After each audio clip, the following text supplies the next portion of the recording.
ओम ज्ञानतिमिरान्धस्य ज्ञानञ्जनशलाकया चक्षुर्मिलितं येन तस्मै श्रीगुरुवे नमः। श्रीचैतन्यमनोभीष्टं स्थापितं येन भूतले स्वयं रूपः कदा मह्यं ददाति स्वपदान्तिकं। वन्देऽहं श्रीगुरौ श्रीयुतापदकमलं श्रीगुरुन् वैष्णवांश्च श्रीरूपं साग्रजातं सहगण रघुनाथान्वितं तं सजीवं साद्वैतं सावधूतं परिजनसहितं कृष्णचैतन्यदेवं श्रीराधा कृष्णपादान् सहगण ललिता श्रीविशाखान्वितांश्च। हे कृष्ण करुणा सिंधु दीनबंधु जगत्पते गोपेश गोपिका कांत राधा कांत नमस्तुते। तप्त कांचन गौरांगी राधे वृंदावनेश्वरी विश्वमानुसुते देवी प्रणमामि हरिप्रिये। वाञ्छां कल्पतरुभ्यश्च कृपा सिन्धुभ्येव च पतितानां पावनेभ्यो वैष्णवेभ्यो नमो नमः। जय श्री कृष्ण चैतन्य प्रभु नित्यानंद श्री अद्वैत गदाधर शिवासादि गौर भक्तवृंद। हरे कृष्णा कृष्णा कृष्णा हरे हरे, हरे राम राम राम हरे हरे। नमो विष्णुपादाय कृष्णप्रेष्ठाय भूतले श्रीमते भक्तिवेदांत स्वामिनिधि नामिने। नमस्ते सारस्वते देवे गौरवाणी प्रचारिणे निर्विशेष शून्यवादी पाश्चात्य देशतारिणे। ओम नमो भगवते वासुदेवाय। ओम नमो भगवते वासुदेवाय। ओम नमो भगवते वासुदेवाय। ओम नमो भगवते वासुदेवाय। श्रीमद्भागवतम तीसरा कैंटो 15वां अध्याय और 40वां श्लोक हम लोग दोहराएंगे। तांशुके पितुनितं भिनी विस्फुरन्तया काञ्चालिभिर्विरुतया वनमालया च वल्गुप्रकोष्ठवलयं विनता सुतांसे न्यस्तहस्तमितरेण धनानुभञ्जम्।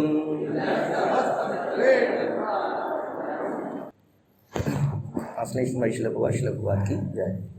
वे करधनी से अलंकृत थे जो उनके विशाल कूलों को आवृत किए हुए पीत वस्त्र पर चमचमा रही थी। वे ताजे फूलों की माला पहने थे जो गुंजरित भौरों से लक्षित थी।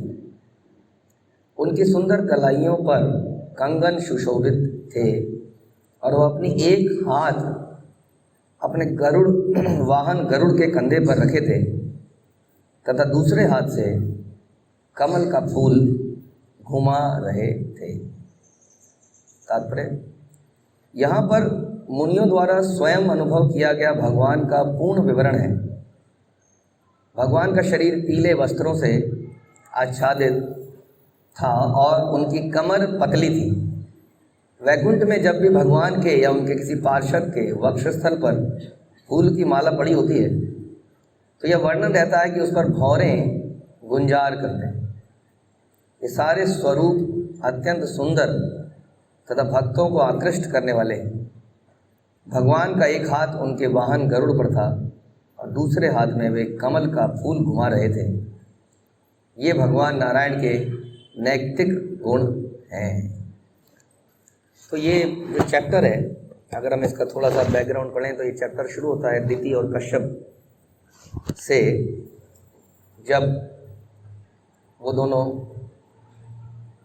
शारीरिक संग करते हैं और उनके गलत समय पर शारीरिक संग करने से, या जब भी हम सुनते हैं इस्कॉन के अंदर चौथा नियम की स्त्री और पुरुष को भी एक साथ क्या सोच के आना चाहिए जब भी वो शारीरिक संबंध बनाते हैं कि वो कृष्ण भावना में संतान की उत्पत्ति के लिए ही शारीरिक संबंध बनाए। तो ऐसा नहीं हुआ। इस कारण से दीदी के गर्भ में दो जीव आए जो कि वास्तव में जय और विजय थे, जो हिरण्यकशिपु और हिरण्याक्ष बने। तो वहाँ से ये चैप्टर शुरू होता है कि जब दीदी ने गर्भ धारण किया तो चारों तरफ अंधकार छा गया और लोग घबराने लगे सारे देवता घबरा गए। अक्सर अंधकार रिप्रेजेंट्स अज्ञान, इसलिए हम बोलते हैं ओम अज्ञान तिमिरांधस्य, कि हम अंधकार से उजाले की तरफ जाएं। तमसो माँ ज्योतिर्गमय हम बोलते हैं, क्योंकि अंधकार हमेशा अनसर्टेन होता है, ये नहीं पता चलता कि अब क्या होगा, आगे क्या है। तो इसी तरह से अंधकार छा गया था। इसे हमारे जीवन में भी ज्ञान के अभाव में एक अंधकार रहता है। जैसे गुरु दूर करते हैं और हमें चीज़ें साफ साफ दिखती हैं, तो ऐसा ही अंधकार छा गया। तो देवता ब्रह्मा जी के पास गए और ब्रह्मा जी ने उनको बताया कि घबराने की बात नहीं है। तो ब्रह्मा जी ने यहाँ पे ज्ञान का प्रकाश दिया, तो इससे देवताओं को शांति मिले। तो ब्रह्मा जी ने बताया, तब स्टोरी शुरू होती है कि वास्तव में हुआ क्या था कि ब्रह्मा जी के पुत्र 4 कुमार, आप जानते हैं, जो परम योगी हैं और सृष्टि में सबसे बड़े हैं। ब्रह्मा जी ने इस सृष्टि में पहले 4 कुमार आए, बाद में शिव इत्यादि उत्पन्न हुए, यानी कि वो संसार में सृष्टि में सबसे बड़े हैं, लेकिन फिर भी सबसे छोटे दिखते हैं, क्योंकि उन्होंने अपने यौगिक पावर से अपने आप को बालक के रूप में रोका हुआ है। तो वो 4 कुमार अपने यौगिक 4 कुमारों के बारे में हम सुनते हैं कि 4 कुमार भक्ति योग में नहीं थे पहले। इसी दृष्टांत के बाद वो भक्ति योग में आते हैं।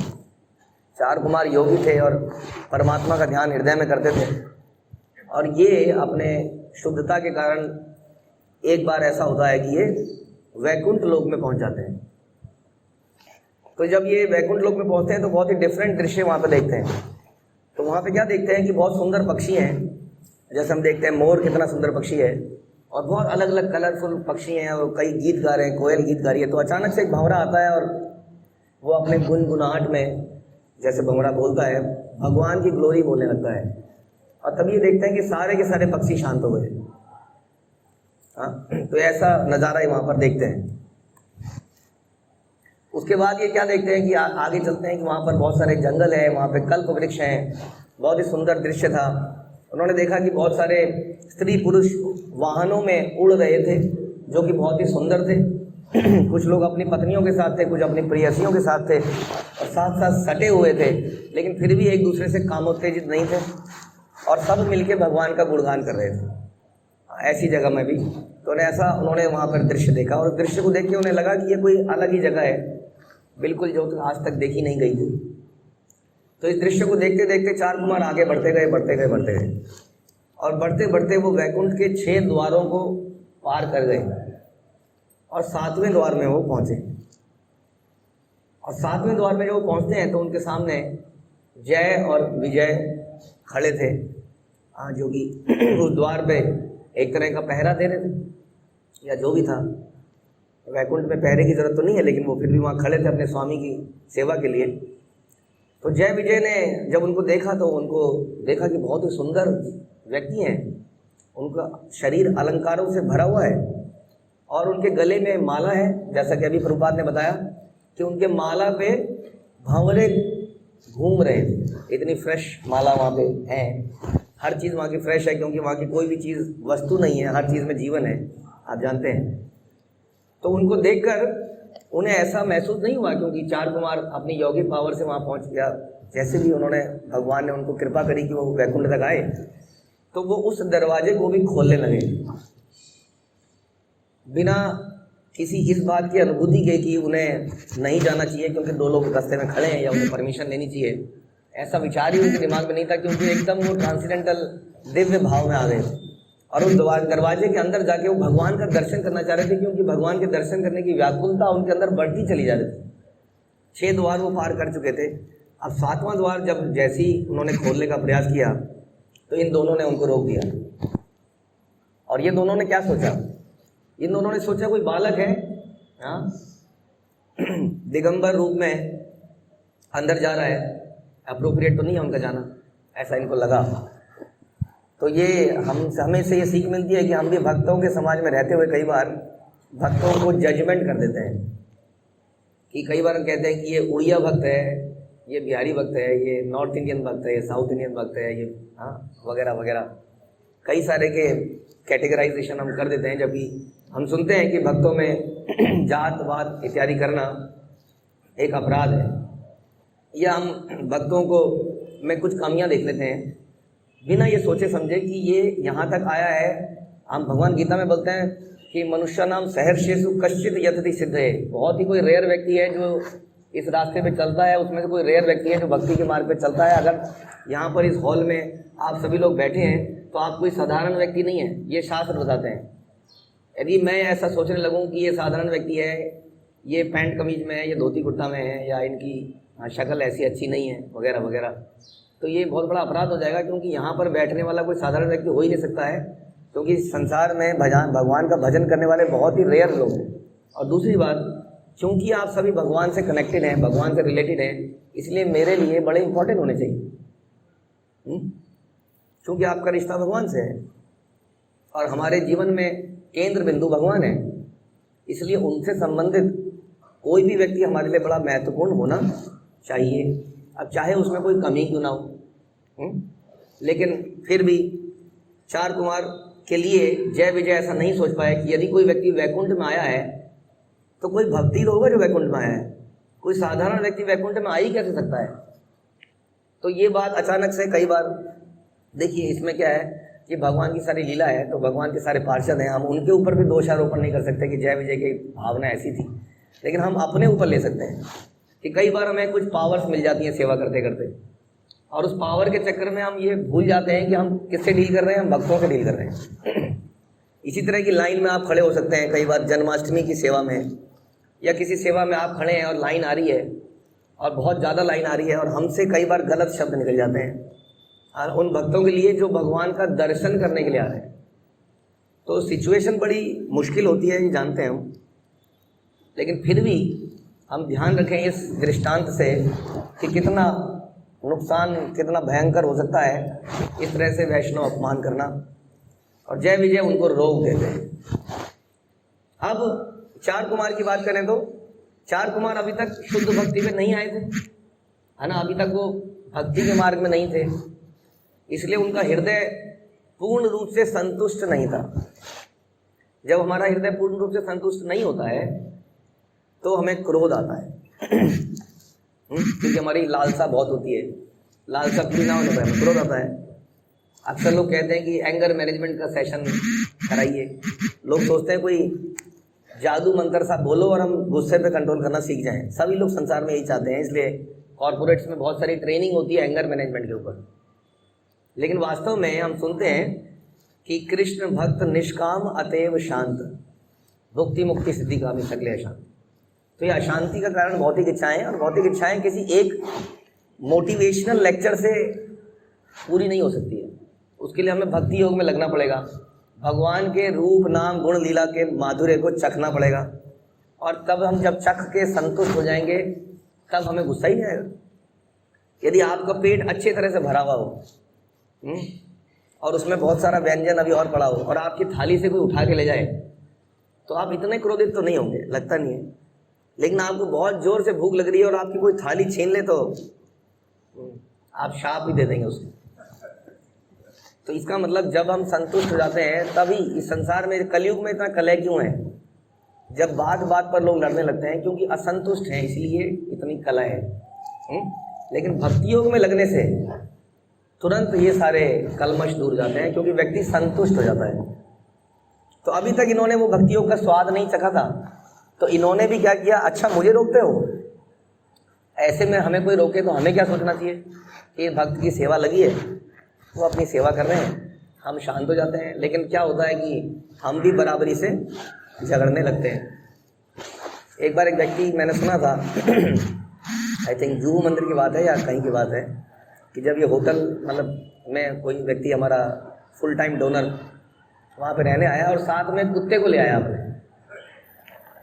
अब उसको बोला गया कि जी डॉग तो अलाउड नहीं है, तो वहाँ पे इतना ज़बरदस्त झगड़ा हुआ। उसने कहा जब मैंने आपसे फ़ोन पे बोला था तब आपने मुझे मना क्यों नहीं किया? मैं आ सकता हूँ, मेरा कुत्ता नहीं आ सकता? तुम वो करो, मतभेद क्या कहते हैं उसको, तुम डिफ्रेंशिएट करते हो एक जीव में जीव के साथ। काफ़ी बड़ा झगड़ा हुआ वहाँ पर, ऐसा बताते हैं। तो ऐसा हो जाता है। तो ऐसे ही यहाँ पर भी हुआ, चार कुमार ने उनको शाप दे डाला कि तुम यहाँ पर डिफ्रेंशिएट कर रहे हो, यहाँ पर रहने के लायक ही नहीं हो, वैकुंठ में कोई साधारण व्यक्ति कैसे आ सकता है? तुमने हमें नहीं समझा, हमारे को नहीं समझा, और वहाँ पे वो शाप दे देते हैं। और जैसे ही ये शाप देते हैं या देने लगते हैं जो जय और विजय हैं उनको एकदम से अपनी चेतना में आते हैं कि हमसे कोई बहुत बड़ा अपराध हो गया। ये भक्त के अंदर गुण होना चाहिए कि जब उसको रियलाइज होता है कि अब मेरे से अपराध हो गया है, तब उसको तुरंत शरणागति कर देना चाहिए। उसको अपने मान सम्मान के ऊपर नहीं लेना चाहिए कि इसने मेरे को किया, अब मैं बदला लूँगा, मैं इंतकाम लूँगा अपने बाजुओं से। ये पिक्चरों में अच्छा था जो हमने देखी, अपने आप को करप्ट किया। बचपन से हमें सिखाया जाता है टिट फॉर टैट, है ना, सिखाते हैं कि नहीं हम, टिट फॉर टैट। तो ये जो है ये आचरण भक्तों की दुनिया में नहीं है। परम पूज्य गोपाल कृष्ण गोस्वामी महाराज अक्सर वो कोट देते हैं कि जो भक्ति है, जो स्पिरिचुअलिटी है, उसका जो सबसे, उसको अगर आपको बढ़ाए रखना है तो ह्यूमिलिटी इज द की। विनम्रता से ही भक्ति चल सकती है, नहीं तो भक्तों के समाज में हम रह ही नहीं पाएंगे। इतने झगड़े होंगे, इतना कुछ होगा कि हम चल ही नहीं पाएंगे। जो विनम्र रहेगा वो हो सकता है उस लड़ाई को हार जाए, लेकिन वो भगवान की नज़रों में जीत जाएगा और भगवान का प्रेम प्राप्त करेगा। तो इसी तरह से जय विजय तुरंत झुक गए और उन्होंने भी क्या वरदान मांगा। उन्होंने कहा ठीक है, आपने हमें शापित किया, बहुत अच्छा किया, हम इसी लायक हैं, सही किया आपने, लेकिन एक कृपा कीजिए कि हम संसार में गिरकर भी भगवान का स्मरण ना भूल जाएं, बस इतना हमारे पर कृपा कीजिए। और इसी दौरान भगवान वहाँ पर अवतरित हो गए। भगवान को अंदर से सब समझ में आया कि बाहर कुछ गड़बड़ हो गई है, अब मुझे जाना चाहिए। तो भगवान वहाँ पर क्यों आए? क्योंकि जैसा भी हमने बोला कि जैसे ही हमें भक्ति, भगवान का रस मिलता है, उनके रूप का, उनके नाम का, तो हम तृप्त हो जाते हैं। और तृप्त होते ही हमारे सारे क्लेश समाप्त हो जाते हैं, हम भूल जाते हैं, चलो छोड़ो सारी बातें, बंद करो। अभी यहाँ पर थोड़ा माहौल गर्म था और भगवान तभी वहाँ पर लक्ष्मी जी के साथ अवतरित हो गए। उसी द्वार के बाद भगवान द्वार पे आ गए और द्वार पर उनको देखते ही सारे मसले समाप्त हो गए। चार कुमार को तुरंत रियलाइज़ हुआ कि बहुत बड़ा अपराध हमसे भी हो गया है। उधर वो कह रहे हैं हमसे अपराध हुआ है, इधर ये कह रहे हैं हमसे अपराध हुआ है। लेकिन जब ये नहीं होता तो क्या होता है? तुमसे अपराध हुआ है। वो कहता है नहीं, तुमसे अपराध हुआ है। अब ये भक्ति का अमृत पाते ही क्या बोल रहे हैं? मेरे से अपराध हुआ है। वो कह रहे हैं नहीं नहीं, हमसे अपराध हुआ है। तो ये जो आज का जो श्लोक है वो खास तौर पे भगवान के रूप के ऊपर है। जैसा हमने सुना किस प्रकार से भगवान करधनी लगाए हैं, पीले वस्त्र पहने हैं, उनका रूप का सौंदर्य बहुत सारे शास्त्रों में बताया गया है। तो ये सौंदर्य का दर्शन वहाँ पर चार कुमार करते हैं और चार कुमार दर्शन करते ही बहुत ही अच्छे भक्त बन जाते हैं। आप जानते हैं चार कुमार से संप्रदाय भी है, तो इस रूप के बारे में हम आज चर्चा करेंगे। तो ये रूप बड़ा इम्पोर्टेंट है। अक्सर ज्ञान के कारण, ज्ञान इंटेलेक्चुअल, मेरे जैसा व्यक्ति जो पढ़ लिख लेता है, वो कई बार क्या करता है, भागवतम में जब ऐसे दृष्टांत आते हैं तो पन्ने पलट लेता है फटाफट। अरे ये तो वही आएगा, भगवान के बारे में बताएंगे तो उनका शाम सुंदर रूप है, वेणु लगा रखी है, कौस्तुभ मणि पहन रखी है, वैजंती माला पहन रखी है। बहुत बार सुन लिया है। कुछ अच्छा निकालते हैं, कुछ फिलोसॉफिकल ढूंढते हैं तो हम अक्सर उसको फटाफट पढ़ देते हैं या कई बार पन्ने पलट देते हैं। ध्यान रखिए, हमारा जो अल्टीमेट पर्पस है वो कृष्ण प्रेम है। ज्ञान अर्जित करना हमारा पर्पस नहीं है। तो हम भागवतम से भगवान के लिए प्रेम पैदा करने का प्रयास करें। हम देखते हैं कि संसार में पुरुष और स्त्री का आपस में प्रेम हो जाता है, सो कॉल्ड प्रेम, संसारिक प्रेम। वो कैसे होता है आप जानते हैं? केवल देखने मात्र से। इसलिए आंखें बड़ी इंपॉर्टेंट है हमारे जीवन में। इस आंखों से हम क्या देखते हैं, किसके प्रति अट्रैक्शन पैदा करना चाहते हैं, तो वही इस पर डिपेंड करता है कि हम देखते क्या हैं। तो केवल देखने मात्र से स्त्री पुरुष का आकर्षण बन जाता है, और वो संसार में फंस जाते हैं काम के बंधन में। लेकिन इन्हीं आंखों से यदि हम भगवान के रूप दर्शन करें तो भगवान से प्रेम क्यों नहीं होगा? जब एक स्त्री पुरुष का देखने से प्रेम हो जाता है तो भगवान को देखने से भगवान से प्रेम क्यों नहीं होगा? संसार में जब हम एक दूसरे को देखते हैं तो काम वासना पैदा होती है, लेकिन हम भगवान को देखते हैं, ऐसा बोलते हैं कि भगवान की आईब्रोज को देखने से मात्र से हमारी काम इच्छाएं समाप्त हो जाती हैं। भगवान के नेत्रों को, उनकी आईब्रोज को देखने से काम इच्छा समाप्त हो जाती है। कितने ऐसे दृष्टांत हैं जो हम एक एक करके आपको बताएंगे कि जो इतिहास में हुए और जिसको देखने मात्र से, भगवान को दर्शन करने मात्र से व्यक्ति बदल गया, उसके सारे पाप खत्म हो गए। तो हम सब लोग भी दर्शन करने रोज आते हैं, तो जब भी हम भगवान के दर्शन करें तो इसी भाव से करें और इन पन्नों को पलटने का प्रयास न करें जब भागवतम में भगवान के रूप के बारे में बताया जाता है, बल्कि इमेजिन करने का प्रयास करें। लोग मैगजीन खरीदते हैं, स्टार डस्ट, फिल्म फेयर, और एक्टर और एक्ट्रेस के बारे में पढ़ के और इमेजिन करते हैं, काश मैं इसका बॉयफ्रेंड होता। हाँ, कितना कुछ इमेजिन करते हैं हम लोग पढ़ने से। उसी तरह से जब हम भगवान के विषय में पढ़ें, उनके रूप के विषय में, तब हम क्या विचार करें कि मैं भी वैकुंठ में होता यदि मैंने अपराध ना करे होते, यदि मैंने भौतिक इच्छाएं ना करी होती, तो मैं भी भगवान के धाम में होता, उनके इस रूप को निहार रहा होता, उनके साथ खेल रहा होता। तो इसलिए आगे चलते हैं, आज सुनते हैं कि कौन कौन से। तो सबसे पहले तो ये समझ में आता है कि भगवान कोई निराकार वस्तु नहीं है, जिसका कोई रूप नहीं है, रंग नहीं है। भगवान बोलते हैं कि जो मूर्ख व्यक्ति होता है वो मेरे को एक साधारण मनुष्य समझता है। अजानंतो माम मूढ़ा, मूर्ख व्यक्ति है, मुझे जान नहीं पाता है। वो सोचता है कि मैं एक निराकार शक्ति था, संसार में आया तो मैंने एक रूप लिया, कृष्ण बने और फिर चले गए और फिर उसी निराकार में विलीन हो गए। ऐसा समाज में लोग सोचते हैं। इसलिए प्रभुपाद का खास तौर पे ये मंत्र भी है कि शून्यवादियों को, निराकारवादियों को समाप्त करने के लिए खास तौर पर उन्होंने प्रवचन दिए। तो हमें समझना पड़ेगा भगवान का सबसे सुंदर रूप अगर किसी का है संसार में तो भगवान का है। ब्रह्मा जी की क्रिएशन में कोई ऐसा व्यक्ति नहीं है जो भगवान जैसा सुंदर हो सके, क्योंकि ब्रह्मा जी स्वयं भगवान की क्रिएशन है। वो कैसे भगवान से सुंदर कोई वस्तु बना सकते हैं? तो उनके रूप को हम निराकार ना माने सबसे पहले, और माने कि उनका बहुत ही सुंदर रूप है। हाँ, भगवान की 64 कलाएं आप जानते हैं। 64 कलाओं में 4 मुख्य कलाएं हैं जो विष्णु जी के पास भी नहीं है, वो कृष्ण के पास है। उनमें से एक है रूप माधुरी, रूप माधुरी, वेणु माधुरी, भक्त माधुरी इत्यादि। ये जो भगवान की माधुरी, उनमें रूप माधुरी एक है कि भगवान अत्यंत सुंदर है। हम कई सारे गीत गाते हैं, अभी हमने गाया मधुरम अधुरम मधुरम।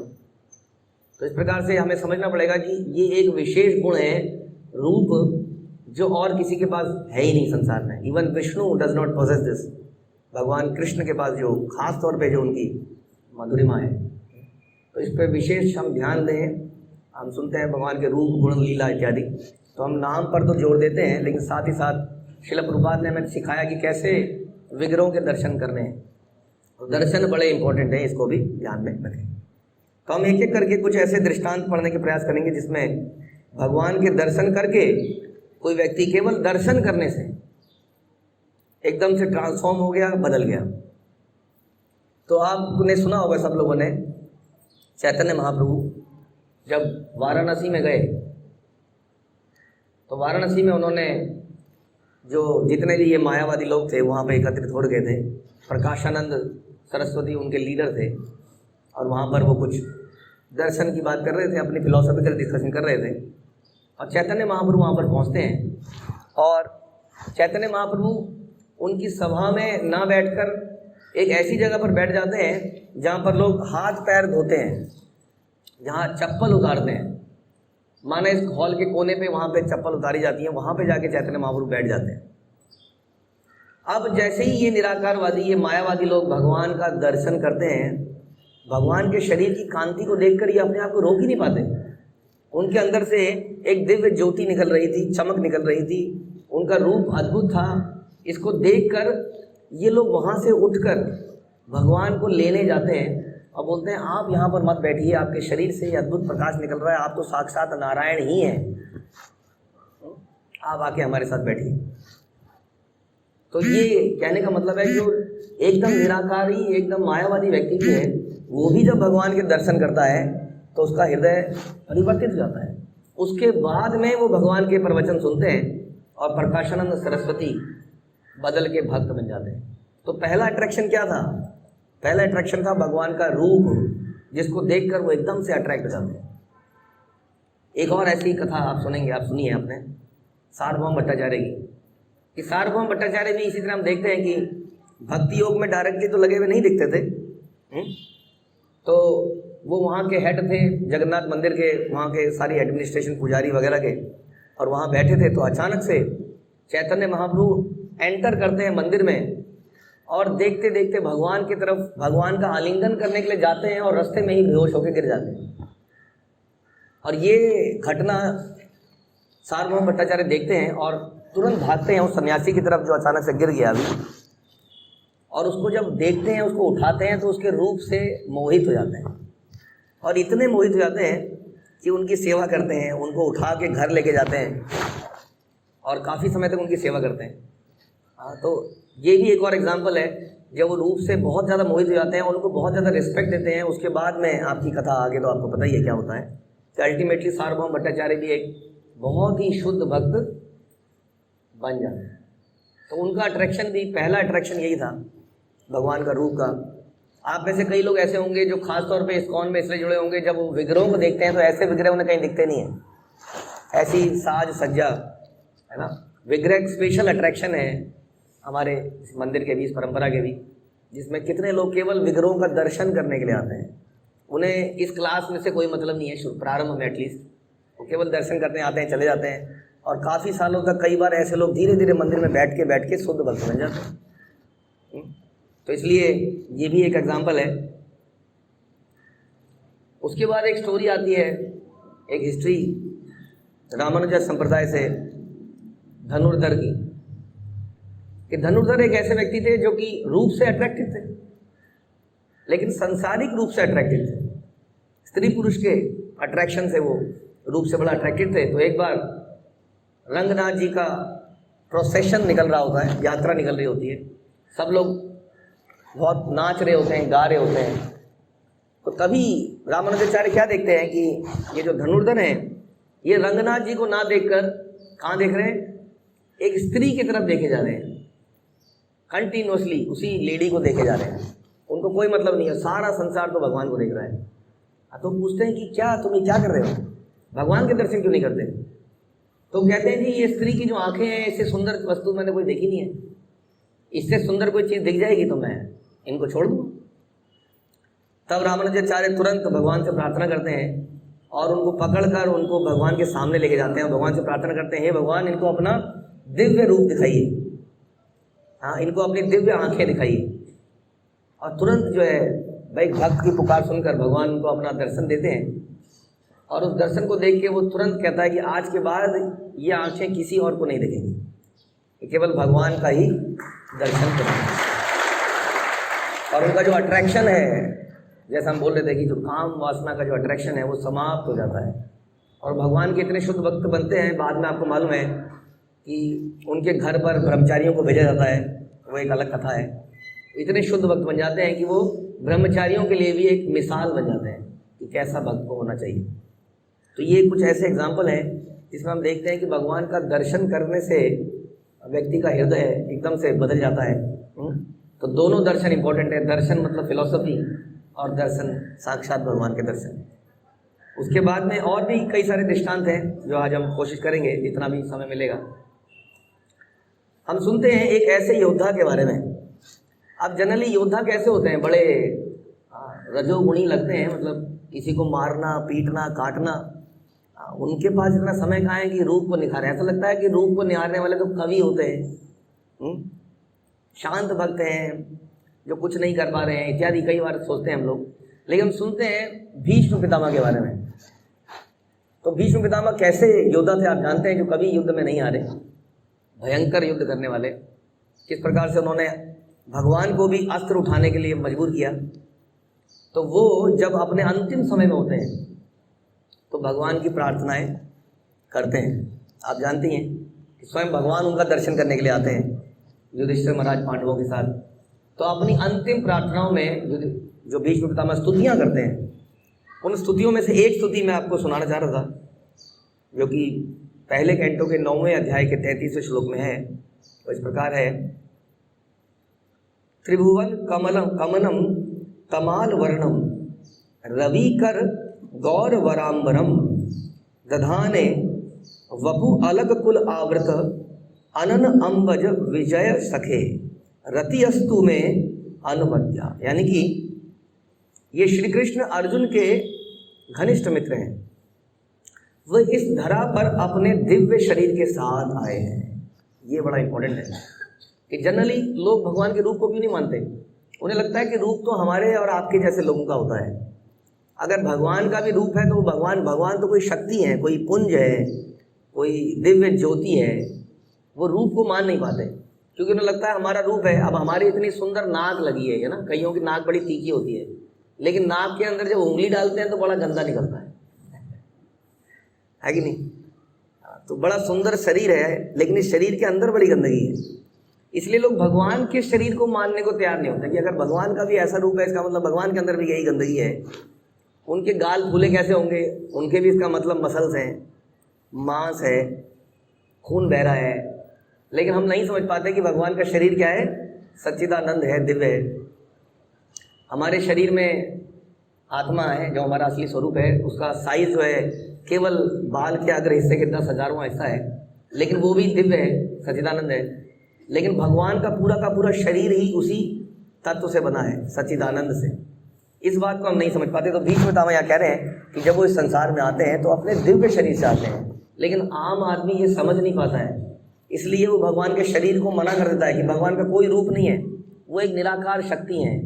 हाँ, तो ये थोड़ा सा गलत उनको उनके दिमाग में डाला गया है। यहाँ पे भीष्म पितामह कह रहे हैं कि अपने दिव्य शरीर से आते हैं, जो कि भगवान का वैकुंठ में जो शरीर है, जो आदि स्वरूप है, बल्कि उसी स्वरूप में कृष्ण के रूप में आते हैं। और उनका रंग कैसा है, तमाल वृक्ष सदृश नीले रंग का उनका कलर है।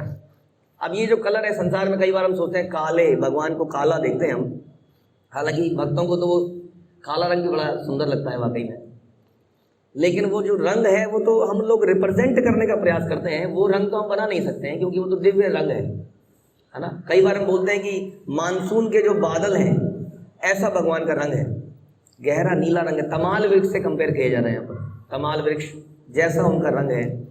तो वो भीष्म पितामह जैसा व्यक्ति जो कि मृत्यु शैया पर लेटा हुआ है और एक योद्धा है, और वो भी इतने सुंदर बातें कर रहा है जो कि बड़ी अजीब सी लगती हैं सुनकर।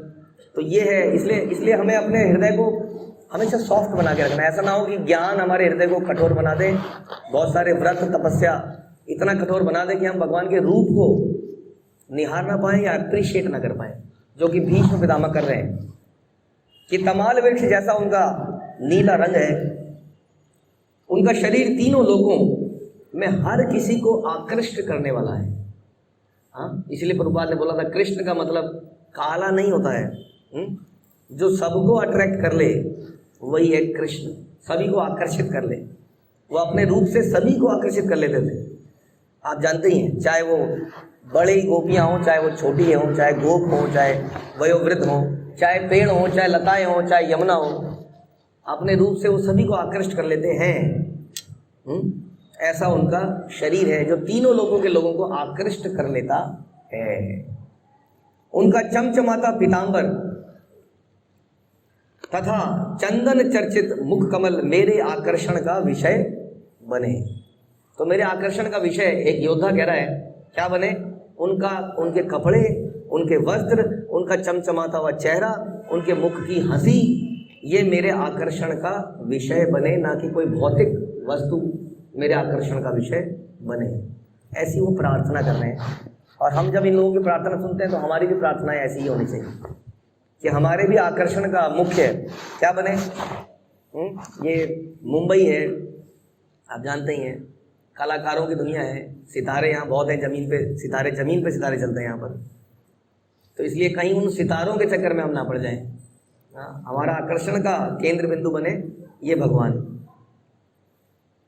और मैं किसी प्रकार के फल की इच्छा ना करूं। बस एकमात्र इच्छा क्या हो कि भगवान के रूप के प्रति मेरा आकर्षण पैदा हो जाए। ऐसा भीष्म पितामह अंतिम समय में भी प्रार्थना करते हैं। तो इससे पता चलता है कि कितनी इंपॉर्टेंस है इसकी। श्रील प्रभुपाद इसके परपट में क्या लिखते हैं, आप सुनिए कि भगवान जब इस संसार में आते हैं तो अपनी अंतरंगा शक्ति के द्वारा आते हैं।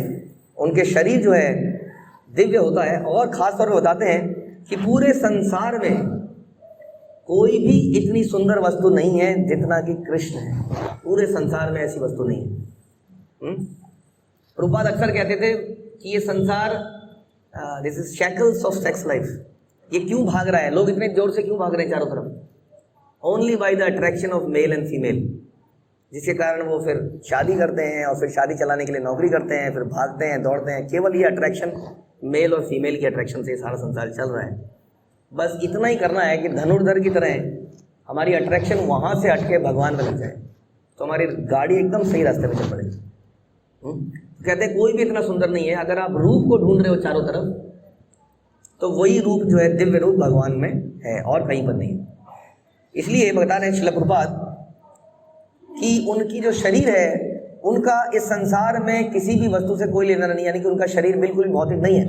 इस संसार की सुंदर से सुंदर अभिनेत्री बदसूरत हो जाती है थोड़े सालों बाद, और हम सुनते हैं कि कई सारी अभिनेत्रियां जब बदसूरत हो गई तो अपने कमरे से ही बाहर नहीं निकली, इस डिप्रेशन में कि लोग जब उनको सफ़ेद बालों में झुर्रियों में देखेंगे तो क्या कहेंगे। वो अभिनेत्री जिसको देख के लोग छत से कूद जाते थे, या वो अभिनेता जो कि एवरग्रीन था, वो उसकी ग्रीनरी समाप्त हो जाती है थोड़े दिनों में। लेकिन भगवान का क्योंकि दिव्य शरीर है, इसलिए भगवान हमेशा यौवन में रहते हैं, हमेशा वो एकदम यंग रहते हैं, फ्रेश रहते हैं। इसलिए उस भगवान के रूप में अगर हम अट्रैक्शन बनाएंगे तो बढ़िया नहीं है। नहीं तो अपने फ़ैन, हम आज की डेट में किसी एक हीरो के फ़ैन हैं, 10 साल बाद वो हीरो पिचक जाएगा, गाल वाल सब पिचक जाएंगे, फिर हमें कोई और हीरो बनाना पड़ेगा। क्यों ना ऐसा हीरो बनाया जाए जो हमेशा ही हीरो रहे। उसके बाद आप जानते हैं ब्रह्मा जी की इतनी ट्रांसेंडेंटल ब्रह्म संहिता जो हम रोज़ सुनते हैं, वेणु गुणंतम अरविंद दलायताक्षम बरहावतसम असिताम्बुज सुंदरांगम। ऐसे ही ब्रह्मा जी, भगवान ब्रह्मा जी, सोचिए the most intelligent person in the world, सबसे इंटेलिजेंट व्यक्ति, सबसे बड़ा इंजीनियर। कई लोग बड़ी बड़ी कंपनियों में इंजीनियर लगते हैं, बड़ी बड़ी इंस्टीट्यूट से इंजीनियर करते हैं, लेकिन सबसे बड़े इंजीनियर की बात कर रहे हैं हम, ब्रह्मा जी। तो ब्रह्मा जी भी भगवान के रूप के बारे में बताते हैं और बहुत कुछ बताते हैं। वो बताते हैं जो वेणु बजाने में दक्ष हैं, कमल की पंखुड़ियों जैसे जिनके प्रफुल्ल नेत्र हैं। यानी कि कितनी डिटेलिंग कर रहे हैं ब्रह्मा जी ने। इतनी डिटेलिंग में हमें दर्शन तो करने चाहिए कम से कम। जब लिखने वाला इतना कुछ लिख सकता है, हम लोग आते हैं कई बार मंदिर में, फटाफट ऊपर भी नहीं देखते हैं, ऊपर को प्रणाम करते हैं, उधर भागते हैं और अपने काम में निकल जाते हैं। तो हम अक्सर बोलते हैं कि जब भगवान के दर्शन करें तो थोड़ा थम कर, रुक कर। गोपियाँ तो उनको नेत्रों से पी लेती थी, हमें शिकंजी पीने की लगी रहती है। तो हमें भी भगवान के रूप को पीने का प्रयास करना चाहिए, देखना चाहिए, रुकना चाहिए। तो बता रहे हैं कि उनके नेत्र कैसे हैं, प्रफुल्ल नेत्र हैं, जैसे कमल के पंखुड़ियाँ होती हैं, और उनके मस्तक पर मोर पंख लगा हुआ है जो कि बहुत सुंदर लग रहा है, और उनका अंग नीले बादलों जैसा सुंदर है, और जिनकी विशेष शोभा करोड़ों कामदेवों को भी लुभाती है। यानी कि कामदेव भी क्या करेगा उनके रूप के आगे, ऐसा बता रहे हैं। उन आदि पुरुष भगवान गोविंद का मैं भजन करता हूँ। खास तौर पे ये नहीं बताया यहाँ पर, वो गोविंद जो तीनों लोगों के स्वामी हैं, वो गोविंद जो अपने शेष मतलब फनों के ऊपर संसार को धारण करते हैं, वो गोविंद जो गोवर्धन को, वो तो है ही, लेकिन यहाँ पर खास तौर पे केवल रूप के बारे में बता रहे हैं कि वो गोविंद जो इतने सुंदर हैं, उन गोविंद को मैं प्रणाम करता हूँ। देयर इज़ नथिंग रॉन्ग कि अगर हम केवल भगवान के रूप से आकर्षित हैं, हाँ, तो इसमें कोई बुराई नहीं है। यहाँ पे ब्रह्मा जी भी भगवान के रूप से आकर्षित हैं। लेकिन हम क्या करें, हमको दर्शन नहीं हो पाते, हमको भगवान के दर्शन नहीं होते ना इस तरीके से डायरेक्टली। अब धनुर्धर ने तो भगवान के डायरेक्टली दर्शन पाए रामानुजाचार्य की कृपा से, हम कैसे पा सकते हैं? इसके लिए श्रील प्रभुपाद ने बड़ी कृपावश हमें श्री विग्रह दिए, जो कि भगवान से भिन्न नहीं है, आप जानते हैं। इसलिए हमें उन्हीं श्री विग्रह के अंदर भगवान के दर्शन करने का। आप कहेंगे श्री विग्रह से इतनी अट्रैक्शन नहीं होती प्रभु जी, हाँ, भगवान से शायद हो जाए, लेकिन ऐसा नहीं है, लोगों को होती है। आप सुनते हैं अगेन चैतन्य चरितामृत में, जब चैतन्य महाप्रभु भगवान जगन्नाथ बलदेव सुभद्रा जगन्नाथ जी के दर्शन कर रहे थे, तो गरुड़ स्तंभ से वो दर्शन करते थे, आप जानते हैं। तभी अचानक से क्या होता है कि एक लेडी आती है दर्शन करने के लिए, बड़ी व्याकुल है, हुड़दंग मचा हुआ है, भीड़ लगी है, उसको कुछ समझ नहीं आता है, वो चैतन्य महाप्रभु के ऊपर पैर रख के चढ़ जाती है और गरुड़ स्तंभ पे चढ़ जाती है और वहाँ से दर्शन करती है। और जो चैतन्य महाप्रभु के आसपास गोविंद खड़े हैं कई, उनको लगता है इसकी तो हड्डी तोड़े, ये कैसे चैतन्य महाप्रभु के ऊपर चढ़ गई, और वो भागते हैं उस बुढ़िया को नीचे उतारने के लिए, और चैतन्य महाप्रभु सबको रोक देते हैं और कहते हैं कि ऐसा आकर्षण तो मेरे अंदर भी नहीं है। ये जो दर्शन करने का आकर्षण इसके अंदर है कि इसको यही ध्यान नहीं है कि किसके ऊपर चढ़ रही है, हाँ, और मेरे ऊपर चढ़ के ये गरुड़ स्तंभ से भगवान के दर्शन कर रही है। ऐसा आकर्षण मेरे अंदर भी पैदा हो जाए तो मेरा जीवन सफल हो जाए। यानी कि विग्रहों के लिए भी ऐसा आकर्षण पैदा किया जा सकता है। हमने सुनते ही है चैतन्य महाप्रभु का एग्जाम्पल सुना ही हमने कि वो भागते हुए आए जगन्नाथ जी को गले लगाने के लिए और लगा भी नहीं पाए, पहले ही गिर गए, बेहोश हो गए। और फिर बलदेव नित्यानंद प्रभु आए और नित्यानंद प्रभु भी वैसे ही भागे जगन्नाथ जी की तरफ, और इधर से बलशाली लोग उन्हें रोकने के लिए आए कि जगन्नाथ जी के कैसे उनके ऑल्टर में कोई घुस जाएगा। और बताते हैं कि जैसे ही उन्होंने नित्यानंद प्रभु को टच किया, उनके शरीर में ऐसी करंट लगा, वो दूर जाके गिरे तो, और उनको रोक नहीं पाए। तो इतनी व्याकुलता हमारे आचार्यों में है ना, हम देखते ही हैं। तो रूप के दर्शन जब हम बात करते हैं तो हमारे लिए रूप के दर्शन भगवान के श्री विग्रह हैं, जो कि वही हैं जो साक्षात कृष्ण है, और कोई नहीं है, कोई डिफरेंस नहीं है इनमें। संसारिक लोग इसको विग्रह बोलते हैं, पत्थर की मूर्ति बोलते हैं, लेकिन हमारे लिए पत्थर की मूर्ति नहीं है। एक बार हिज होलीनेस राधा गोविंद महाराज बता रहे थे बहुत अच्छी स्टोरी की। वो एक बार एयरपोर्ट में गए थे और एयरपोर्ट में बैठे थे तो वो अपना जप इत्यादि कर रहे थे, तो अचानक से एक बड़े अफसर ने उन्हें बुलाया कि स्वामी जी जरा इधर आइए, अपने कैबिन में लेके चला गया। तो वो बोलता है, वो एक मुस्लिम था और उसका बड़ा सीनियर व्यक्ति था, उसके अंदर थोड़ा घमंड था कह लीजिए। तो उसने थोड़ा सा कटाक्ष करने शुरू किए कि आप वही हो जो पत्थरों को मूर्ति मानते हो, हाँ उन्हीं में से हो ना आप। तो उन्होंने कहा किसने कहा आपको पत्थर की, हम तो नहीं मानते पत्थर। यार क्या बात कर दी, अब उसने सोचा नहीं था ये आंसर, मतलब क्या बात कर दी, आप तो पत्थरों को पूछते हो, आप झूठ क्यों बोल रहे हो। उन्होंने कहा नहीं मैं तो नहीं पूछते पत्थरों को, हम तो अभी इस पत्थर में से चल के आया, आपके फरस में चल रहा हूँ, मैं कहाँ पूछ, मैं तो पैर से पटक रहा हूँ पत्थर को, तो पत्थरों को कौन पूछता है। हम तो पत्थरों पे चल रहे हैं आपके सामने, हाँ हम तो भगवान के विग्रह को पूछते हैं, वो पत्थर थोड़ी है, वो विग्रह है, ये है पत्थर, ये पत्थर है। जैसे कि कागज़ का टुकड़ा और एक नोट में फ़र्क होता है, दोनों कागज़ के टुकड़े हैं, एक को प्रमाणित किया गया है RBI द्वारा तो वो नोट बन जाता है, और एक साधारण कागज़ का टुकड़ा है। उसी तरह एक पत्थर है और एक को मंत्रोच्चारण से, पूजा की विधियों से, प्रेम से विग्रह बनाया गया है, विग्रह माना गया है, वो विग्रह पत्थर नहीं हो सके। ये जवाब सुन के वो थोड़ा सा हिल गया, फिर वो और बहस करने लगा। तो थोड़ी देर में अचानक से कुछ आवाज़ आई, जैसे आती है, उनका समय हो जाता है ना जब, तो अचानक से वो सब कुछ छोड़ के बैठ गया नीचे। उसने एक गमछा बिछाया और एकदम से अपनी प्रेयर करने लगा, यानी कि उसकी नमाज का समय हो गया। ये लोग बड़े पक्के होते हैं अपनी नमाज इत्यादि में, तो वहीं पर उनके सामने बैठ गया, बातचीत बंद हो गई।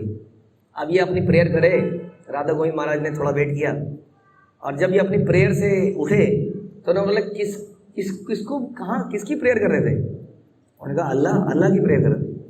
हाँ, तो उन्होंने कहा तुम्हारा अल्लाह को क्या पता कि तुम प्रेयर कर रहे हो। हाँ, तो उन्हें क्या पता, क्या मतलब, वो देख रहे हैं मैं प्रे कर रहा हूँ। तुम्हारा अल्लाह देखता भी है। अब उसको गुस्सा आ गया, उन्होंने कहा देखता है, व्हाट डू यू मीन देखता है, देखता क्यों नहीं है। तो उन्होंने कहा कैसे देखता है। तो उन्होंने कहा तुम कैसे देखते हो। उन्होंने कहा मैं तो आंखों से देखता हूँ। तो उन्होंने कहा हमारा अल्लाह भी आंखों से देखता है। अच्छा तुम्हारे अल्लाह की आंखें हैं। उसने कहा हाँ क्यों नहीं है। अच्छा ठीक है। फिर उन्होंने कहा तुम्हारा अल्लाह जो है, ये तुमने अभी कुछ बुदबुदा रहे थे, तुम्हारे अल्लाह ने कैसे सुना ये सारी बातें। फिर उसने कहा तुम्हारा दिमाग खराब हो गया, तुम कैसे सुनते हो। उसने कहा मैं तो कानों से सुनता हूँ। उसने कहा हमारा अल्लाह भी कानों से सुनता है। तो तुम्हारे अल्लाह के कान भी हैं, तुम्हारे अल्लाह की आँख हैं, कान हैं, तो तुम्हारे अल्लाह का तो रूप है इसका मतलब। हाँ, तो तुम लोग रूप को क्यों नहीं मानते हो। अब उसके बाद कोई जवाब नहीं था इसका, कि जब वो अल्लाह सुन सकता है, हाँ आपकी पुकार को देख सकता है आपको, तो यानी कि उसका कोई रूप है ना, तुम्हें पता नहीं है, इसलिए तो तुम कहते हो कि तो ये निराकार है। लेकिन उसका आकार है। जब पता नहीं चला तो अंगूर खट्टे हैं। हाँ, तो उसने तुरंत बताते हैं कि उसके पास एक महंगी सी घड़ी थी। उसने कहा था आज तक मैंने कोई ऐसा आदमी नहीं देखा था, मुझे जवाब किसी ने दिया ही नहीं था, आज मुझे समझ में आ गया कि तुम लोग विग्रह की पूजा क्यों करते हो। उसने अपनी घड़ी उतारी और तुरंत महाराज के हाथ में पहना दी। उन्होंने कहा मैं मान गया आपको। हाँ, तो इस तरह से श्रील प्रभुपाद ने हमें ये ज्ञान दिया है। हम लोग इसको पत्थर ना माने, हम लोग समझें कि इसका क्या वैल्यू है। ये साक्षात भगवान है। और भगवान के रूप दर्शन से कैसे लोगों के हृदय बदल जाते हैं, आप लोगों ने सुना, कितने लोगों के हृदय बदले हैं। मैं भी खास तौर पे मैं अपना ही बताता हूँ, जब मैं पहली बार वृंदावन गया था तो वहाँ पे जो मैंने दर्शन किए थे, मुझे समझ में तो नहीं आया था ये दो वाइट लोग ऐसे क्यों खड़े हैं। कृष्ण जी को तो समझ में आ रहा था, लेकिन वो लग रहा था कोई अद्भुत वस्तु है ये, ऐसा किसी मंदिर पर देखा नहीं था। और बस उनको देख के ही लग रहा था कि इनको देखना ही चाहिए हर बार जब आओ। और धीरे धीरे हमें पता चला कि इनका क्या महत्व है। तो मैं यही कहना चाहूँगा कि भगवान का जो विग्रह हमारे सामने है, यहाँ पे श्री राधा गिरधारी जी हैं, जगन्नाथ बलदेव सुभद्रा नारायण गौर निताई हैं, इनका दर्शन कीजिए, इनका दर्शन कीजिए, ताकि ये नेत्रों के थ्रू, कानों के थ्रू तो पवित्र कर ही रहे हैं हमको, नेत्रों के थ्रू भी हमें पवित्र करें। श्रील प्रभुपाद की जय। ग्रंथराज श्रीमद् भागवतम जी। आपके कोई प्रश्न है या कोई टिप्पणी है? यस।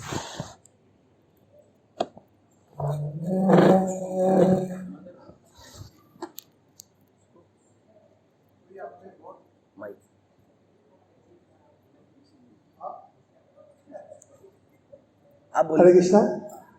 प्रभु जी, आपने बहुत सुंदर आज चर्चा की और बहुत अच्छे दृष्टांत दिए। इस कैसे आंखों से हम लोग भगवान की रूप माधुरी समझ सकते हैं। तो आपने आपका भी एग्जाम्पल दे दिया और लास्ट में आपने बोला कि हम तो यहाँ पे ज्ञान चक्षु से या कर्म कानों से सुन रहे हैं और की भक्ति कर सकते हैं। तो यही थोड़ा मुझे इसी पे प्रश्न पूछना था कि हम लोग भगवान को देखते हैं लेकिन भगवान को समझ नहीं पाते। देखने से अट्रैक्शन थोड़ा बहुत जरूर होता है, लेकिन ये सुनने के बाद थोड़ा अट्रैक्शन और बढ़ जाता है जी। तो इसलिए बहुत बार कहते हैं लोग कि ज़्यादा कानून से सुनना चाहिए, आंखों से देखने से ज़्यादा कानून। जैसे का एग्जाम्पल जी, तो उसके बारे में थोड़ा और आप बता सकते हैं? जी जरूर बता सकते हैं। देखिए, हमारे जीवन में जो भी मार्गदर्शक हैं वो हमारे श्रील प्रभुपाद हैं और उनके बनाए गए नियम हैं, प्रोसेस है। श्रील प्रभुपाद ने ये सिस्टम बनाया कि इस्कॉन के अंदर सवेरे कथा होनी चाहिए, शाम को कथा होनी चाहिए, प्रवचन होने चाहिए, प्रचार होना चाहिए।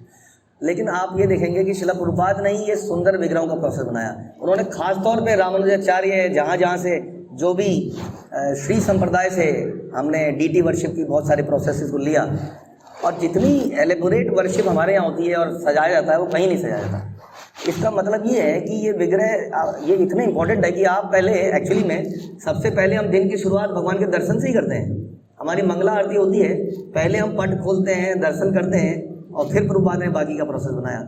इसका मतलब आपकी बात बिल्कुल सही है कि श्रवण तो सबसे इंपॉर्टेंट रहेगा ही, लेकिन हम कहीं दर्शन को, क्योंकि अभी हम बद्ध अवस्था में हैं तो अभी हमें जगाने की ज़रूरत है। तो आदमी जगता शब्द से है, लेकिन जब जग जाता है तब उसको दर्शन होते हैं। तो हो सकता है दर्शन अभी आगे की स्टेज हो, लेकिन दर्शन फिर भी इम्पोर्टेंट रहेगा।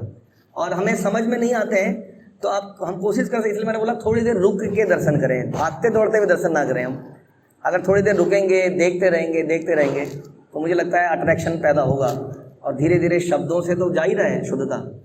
हाँ, तो दोनों ही इंपॉर्टेंट है, इसलिए प्रभुपाद ने दोनों को रखा है। वरना प्रभुपाद से केवल प्रवचन रखते, हमारे भी साधारण से कोई विग्रह होते, लेकिन इतने डिटेल्ड हमारी वर्शिप है, डोर ड्रेस बदलना, इतनी सारी आरतियाँ होना। जी, कहा जाता है कि आप भगवान को नहीं देख सकते, लेकिन आपका प्रयास ऐसा होना चाहिए भगवान मुझे आप जी, इसके बारे में थोड़ा। हाँ, तो ये बात तो बिल्कुल सही है कि जैसे मैंने बोला अभी बद्ध अवस्था में हम भगवान के दर्शन नहीं कर पाते हैं। पहली बात तो ये, इसलिए ऐसा बताया गया कि आप साधना भक्ति कीजिए, आप जप करते हुए भगवान को ज़बरदस्ती देखने का प्रयास मत कीजिए, सुनने का प्रयास कीजिए, शुद्धता लाइए। हाँ, तो इसलिए ऐसा बोला जाता है। लेकिन फिर से वही आंसर है कि हम देख नहीं सकते, इसीलिए विग्रह फॉर्म में भगवान साक्षात आ जाते हैं। जैसे कि जगन्नाथ जी के दर्शन विदेशी नहीं कर सकते या कोई, तो वो साक्षात सड़क पे आ जाते हैं। तो वैसे ही हम भगवान के उस फॉर्म के दर्शन अभी नहीं कर पा रहे हैं, इसलिए भगवान ने करुणावश अपने सामने, हमारे सामने विग्रह दे दिए हैं। तो हम विग्रहों के दर्शन तो कर ही सकते हैं ना, वो तो साक्षात खड़े ही। ठीक है, और किसी का कोई प्रश्न है या टिप्पणी है? कोई नहीं है जी, ओके, धन्यवाद। श्रील प्रभुपाद की जय।